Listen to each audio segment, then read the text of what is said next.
Good afternoon mga followers and friends sa Solar Group tsaka sa account ko. Kagabi, nag overnight yung aircon, the whole night umandar gamit si Payto, yung inverter ko na Payto tsaka yung combination ng 200 amp hour and 300 amp hour na battery. So kinaya naman the whole night. Umandar, umaga ko na siya pinatay, mga 5 o'clock na yata yun eh. In-off ko na. So inverter to, ayan. Dual inverter siya na portable aircon gawa ng LG, 1.5 horsepower yan. So kung aircon lang the whole night, yan lang ang patatakbuhin, tapos meron lang akong night light na maliit, kaya nung solar. So malamig naman dito the whole night. Sa umaga may araw na, so magcha-charge ulit yung system. Ito siya ngayon. Yan. Ito ngayon yung, so dahil nalobat siya kagabi, ang na-manage kong ma-charge yung system is 60%. Yan, 58 na lang. Nagpakulo kasi ako ng hot water kanina sa kettle. So, around 291 AH. Ayan. 58%. Ang wattage ko, total wattage na i-consume ko for tonight will be, ayan, 112. So, 200 yan pagka pumitik yung compressor ng rep. Mga nasa 16 amperes. Pero ngayon, 8 lang siya.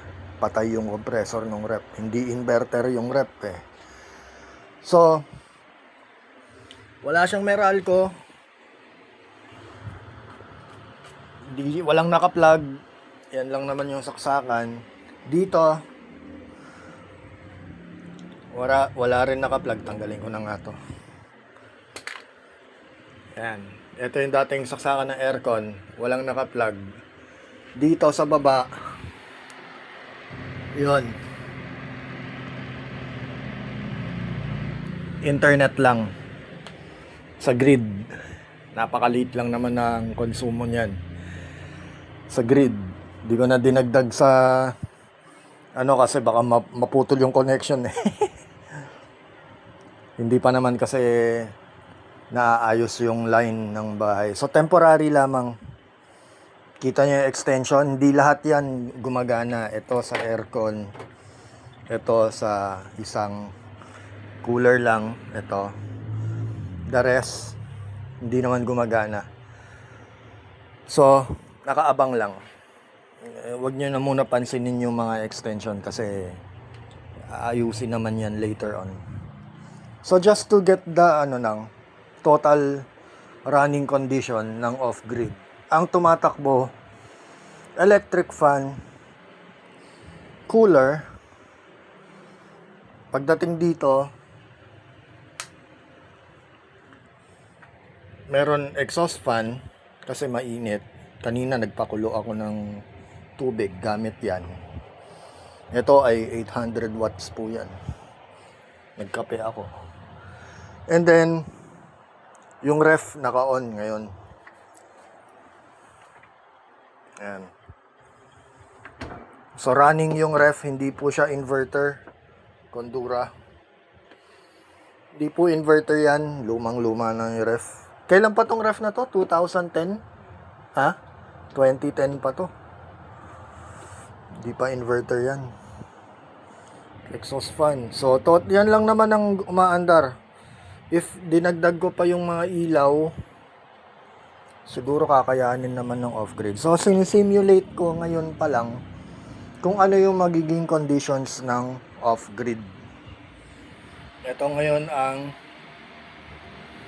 konsumo. Yan, umandar na yung Umandar na yung compressor ng rep.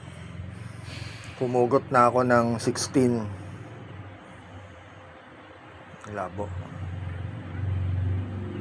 16, 218 watts. Labo ang camera ko. Yan. 290 AH, 218 watts, 16 amperes. Running, patay ko yung ilaw. Nakameral ko pa yung light. Ayan. Yung mga lights ko, nakameral ko pa. So, all of the load sa baba, ang ginagamit, solar na. Internet na lang, tsaka ilaw ang nakameral ko. Ngayon, lalabas tayo doon. Papakita natin yung tumatakbong inverter. Sa inverter naman, isang ko yung ilaw. Ayan. May LED light din ako dito para maliwanag dito sa daanan. Naka-POW MR na charge controller, 60 ampere. Ito lang ang umaandar ngayon. Yan. Chinese brand. Sikat to Peito.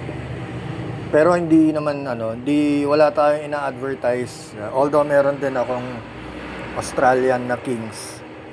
Kaso kasi ito 50 Hz kasi to Pwede to kung yung mga gagamitin mo is mga inverter o kaya yung mga 60-50 combination, variable frequency na. And then meron akong Calb cells, 12 volt na Calb running at 13.1. Meron din akong POW MR na 300 POW MR 300 AH, Calb cells 200 AH. So, kinumbine ko. Ayan ang combination nila. Tignan natin kung mag-survive to ng the whole night. So, basically, ang bahay ay battery operated na ngayon. Dumaan lang dito para mag-supply ng 220 volts to power yung mga appliances. So, patay ko na yung ilaw dito. Ayan. Ito yung switch niyan. Patay ko na. Ayan. Pasok na ako sa loob. So, ayan. Share ko lang to. Ang gamit kong system is 12 volts po to power the whole house. Titignan ko kung kakayanin niya. Typical bahay, maliit lang. Ito lang naman yung mga appliances. Electric pan, cooler kasi mainit. Kahit pa paano malamig yung buga ng hangin. Hindi mainit yung buga ng electric pan dahil merong cooler. May aircon naman. Pero ginagamit ko pag puno na yung charge ng system. Ngayon kasi naka 58% lang yung charge ko today. So, sinadya akong under 58 or under 50 or malapit sa 50 kasi ito lang yung nakuha kong charge for today, 60%. Combination nung dalawang battery yun. 60% kaya niya punuin the whole day. May load pa ako nun. If wala akong ibang load na pinapatakbo kanina, baka mapuno ko to ng 90 or 100. Pero ngayon 50, 60 lang talaga yung nakuha ko. So from 60, titignan ko ngayon kung kakayanin niya yung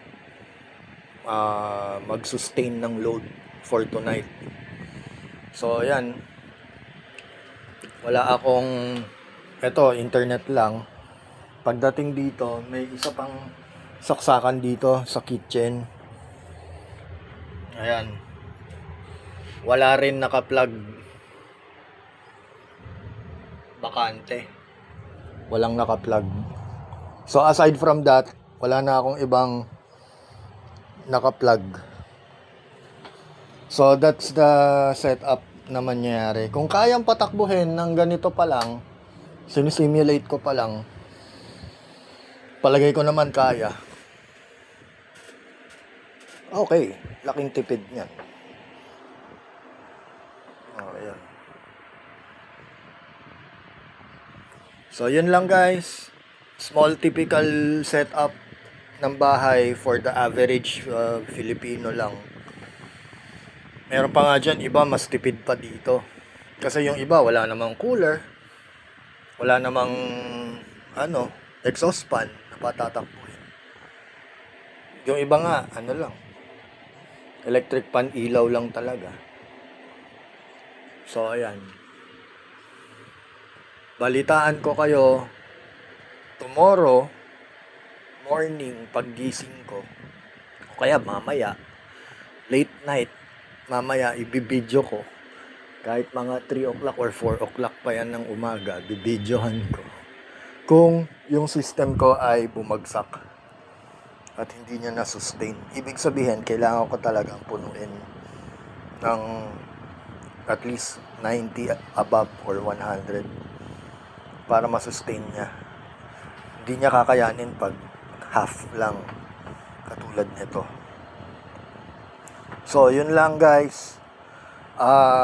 Going full off grid using 12 volt voltage, system voltage 12 volt lang, full off grid, walang kinalaman sa Meralco.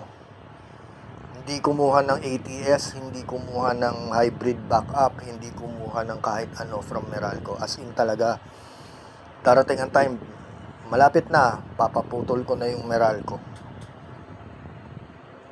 Para less intindihin na ako sa bayarin. Sobrang mahal na kasi guys ng kuryente. Ayoko naman magtrabaho para magbayad lang sa Meralco. Forever nang ganun, it's always been that way ever since eh. So dapat na yun, hindi na maging ganun. Sarap ng negosyo ng Meralco, no? Provide ka lang tapos babayaran ka nila forever and ever, ganun. At dami pa. Halos buong Pilipinas yata. Ayun, so yun lang guys. Ewan ko kung totoo yung estimated time na 28 hours. 28 hours, 3 minutes sa ganitong load. Ayan, bumaba kasi hindi umaandar yung compressor. So palagay ko naman kakayanin. Kasi nagsa-cycle naman yung refrigerator. Kung ganito lang yung load ko all throughout, kayang-kaya kasi ang average, ang tansyan ng meter ko is 28 hours eh. Sobra pa yan sa 24 hours. So ayun lang guys. 12 volts. Malakas sa ampere eh. Malakas sa current ang 12 volt. So yun lang, under a 15-minute video. Susunod na video ko, i-video ko naman yung nangyari yung aftermath nung ganitong setup. So, good afternoon guys. Good afternoon sa mga group. Real time walang compute, walang hindi ko na kinompute, inactual ko na lang para makita agad kung magwo-work ba o puro computation na lang, kasi hindi mo naman mahuhuli sa system eh. Iba-iba ang system build, iba-iba ang resistances na depende sa pag-crimp, depende sa terminal lug na ginamit, depende sa mga tornilyong nakalagay. So hindi basta pag kinompute mo yun na agad. Sasabihin nila losses, system losses. Oo nga. Pero ano yung actual. Gaano ba talaga katagal using Pato? Using 12 volts? Kaya ba? Off-grid para sa mga Pilipino. So, yun. Okay guys, lampas 15 minutes na. Thank you.